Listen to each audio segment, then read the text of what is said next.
Do you ever catch yourself thinking about the same thing again and again and again and again? You replay conversations. You question your decisions. You analyze your feelings. You mentally relive the same problem from every angle, hoping to get clarity, but ending up even more confused. If you're drowning in rumination, you already know the cost: mental exhaustion, emotional heaviness, and a sense of being stuck in your own head. But today, I'm going to show you a new approach, straight from Metacognitive Therapy, that can cut your rumination time in half, not by solving your thoughts, but by changing the process that keeps them alive. Let's go. Rumination is not thinking too much. It's a habitual thinking style. And according to Metacognitive Therapy, rumination is part of the cognitive attentional syndrome, CS.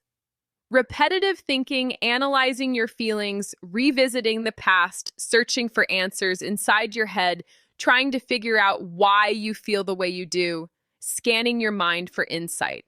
But here's the part most people don't know. Rumination is not triggered by the problem. It's triggered by your belief that thinking about it will help. People ruminate because they believe, if I think long enough, I'll understand what happened. If I keep analyzing, I'll figure out how to fix it. If I think through every possible angle, I'll feel better. But research shows the opposite. Rumination doesn't create clarity. It destroys clarity. It doesn't solve problems. It amplifies them. Rumination is like quicksand. The more effort you put in, the deeper you sink. That's why we need a different approach, not fixing the thoughts, but breaking the thinking process. Here's the approach that cuts rumination in half. Reduce when and how long you ruminate, not what you ruminate about. This is counterintuitive because most people try to solve the thought, replace the thought reason with themselves, gain insight, get certainty, reinterpret the memory. But metacognitive therapy teaches us the content of rumination is irrelevant. The process of rumination is optional. So instead of trying to stop rumination outright, which almost never works, we use a much smarter, easier method. We restrict rumination to a fixed daily window. This technique is similar to worry postponement, but applied to repetitive thinking about the past or the self, and it works astonishingly fast. Here's how to apply the approach today. Step 1, choose a rumination window. Pick a 10 to 15 minute period each day. Some examples: 16:30:17, 00:18:15.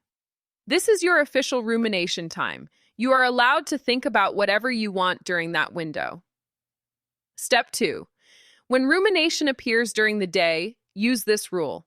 Not now. I'll think about this at 1700 hours. Do not evaluate the thought. Do not dive deeper. Do not try to solve anything. Simply postpone it. Step 3. Shift your attention outward. After postponing, focus on your surroundings, re-engage in what you were doing, describe objects or sounds, neutrally bring attention to an external task. This breaks the CAS loop. Step 4. When your window arrives, you may ruminate if you want. Here's what happens for most people.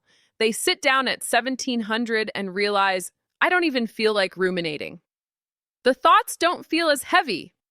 I can't access the spiral the same way. Why? Because rumination is maintained by immediate engagement. When you stop feeding it, it loses its strength. Step 5. If you do ruminate, it must stay inside the window.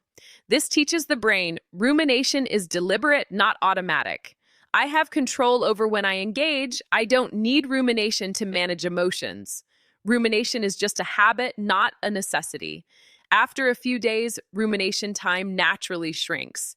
Many people cut their total rumination time by 50 to 80% within a week. So this is why this cuts rumination in half. 1, it destroys the belief that rumination is uncontrollable. People say, I can't help it. Once I start, I can't stop. But when you successfully postpone rumination even once, your brain learns, I can control this. That belief shift alone reduces rumination massively. Second, it weakens positive metacognitions. These are beliefs like rumination helps me understand myself. Rumination helps me avoid mistakes. Rumination helps me find answers. When you postpone rumination and nothing bad happens, these beliefs lose power. Third, it reduces emotional distress because you're reducing CAS. CAS is what keeps you stuck. Reducing CAS equals less emotional overwhelm, less heaviness, fewer spirals, more mental space, more moments of clarity. Fourth, it trains your brain to use attention differently. You learn, I can choose between mental engagement and external focus. This is the foundation of metacognitive freedom. Let's say you're replaying a conversation. Why did I say that? What did they think of me? I should have handled the situation differently. Normally, this turns into a 2-hour mental spiral, but with the rumination window, you notice the rumination. You say, not now, at 5 p.m.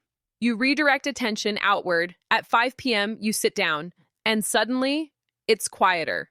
The thoughts don't feel urgent. You can't even find the emotional intensity that was there earlier. This is how you cut rumination in half, by refusing to feed it in real time. Try this already today. 1. Set a rumination window for tomorrow at 5 p.m.